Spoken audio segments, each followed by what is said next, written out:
Alright, y'all know what it do. Y'all know what it's worth. Let's get this merch. Subscribe to the PDH Network. Alright, here we go with another one. Hey, what's going on, everybody, man? We just got some breaking news coming out of Memphis. I just got off the phone with the sources. So look, man, the CEO Media, go ahead, hit that subscribe button, like this channel. Let's go ahead and get right into it. So it's coming out saying that Moneybagg Yo and Key Glock got some connections with people that could have been part of the setup. So the story goes is that in Memphis in the streets, there's a couple of people, a couple of groups that go down. Everybody knows about CMG and P.R.E, but there's one group that is kind of hiding in the shadows that really hasn't came to light yet, and that's Trulla. Trulla is what's going on in the streets. This is what all the other cats are doing if they're not part of P.R.E and CMG. So who's Trulla? Well, Trulla has a couple people that are of interest. You got Jay, who was running it before, and you got CEO TZ, who was supposed to be running it up until now. Jay got popped. He used to be cool with P.R.E. He used to sometimes, have people who had conversations with Dolph. Now, this is where everything went left. Once Jay passed from Trulla, and they all connected, these are Moneybagg Yo's people, and CEO TZ, that's Key Glock people, okay? So once Jay passed, that's when they started going with CEO TZ, and he actually linked up with Big Jug. Big Jug is Yo Gotti's brother. He is actually the muscle, the enforcer for CMG. He runs the street operation, and he's basically like the president of operations, right? The general manager of CMG. Now, what's going on is that once CEO TZ and Big Jug linked up, that's when plans started coming out of who's gonna get set up and whatnot. Now a lot of stuff is coming out where this Key Glock was connected with the CEO TZ. So this is Key Glock's old friend. Why was Key Glock with Trulla gang in the beginning anyways? He got in through it through some sort of marriage. He was able to be accepted by them. He was with them for a few years as he was starting his entire P.R.E career. So it's dudes on the P.R.E side who got their hands tied into the street stuff, and that's why they've been so silent. The only thing they did was come out with songs, but they never came out to address the fans. They never came out to talk about their last conversations and what was supposed to go on that day at that music video.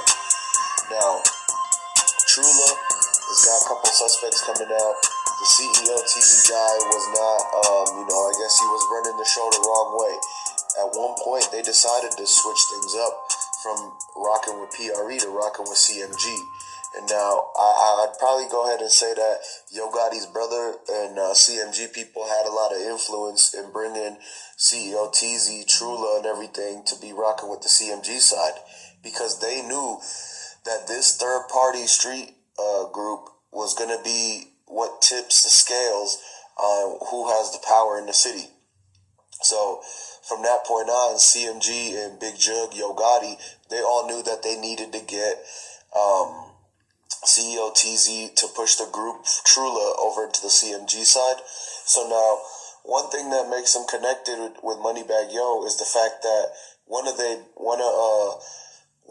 females that is in Trulla and is connected through relationships she has with some of the men, she was actually seen front row at a Memphis Grizzly game with Moneybagg Yo. She was wearing like a colorful tight jumpsuit, and Moneybagg Yo had his chains on, so they are all very recognizable. And another photo surfaced of CEO TZ with Key Glock. Before Key Glock had any kind of music that was popping big time, he was toting poles and standing outside with a 30 stick with CEO TZ and basically stepping 10 toes down in the streets for Trulla. So now, what's happening is that at some point, CEO TZ had to have been approached by some of the people who is on Yo Gotti's side. This is where Big Jug comes into play. He probably bribed him or told him, if you don't do this and this will happen, there's going to be some security issues, right? So So they basically had to scare him and use that tactic to get him to just go ahead and pick their side.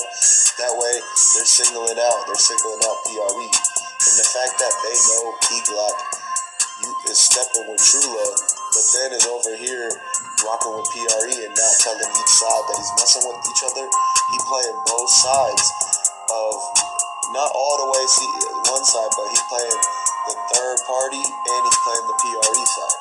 So at that point, the third party is already messing around with CMG.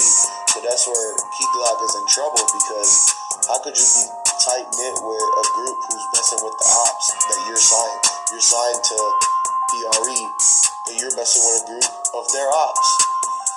So that's where P-Glock kind of messed up, and he need to come out and clear up these rumors, say, hey, CEO TZ and this was not anything I need to worry about. So if he really just come out and say that, instead of just being in silence, so we don't have to come and break everything down and throw out some scenarios out there that he's not going to be favorable for his image, right?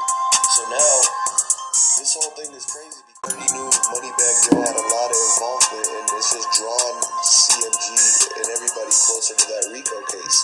This RICO case could really be done. I mean, we've already brought it to light, so all they got to do is pretty much go ahead and round them up and put the nail in the coffin for it. And as we can see, there's a lot of stuff coming out now of 2 more suspects and this and that, but a lot of that talk is actually them just being persons of interest. It's a difference between a total bona fide suspect versus just a person of interest. And they're just still breaking down that Covington shooting and trying to find the connections of why that Benz was at the Covington shooting and then didn't get caught and still made it to Makita's Cookies to do the dolphin. So I don't know why they didn't stop that white Benz. It was still in Memphis, obviously, so how could they not find a white Benz like that in that city of Memphis? Memphis isn't that big.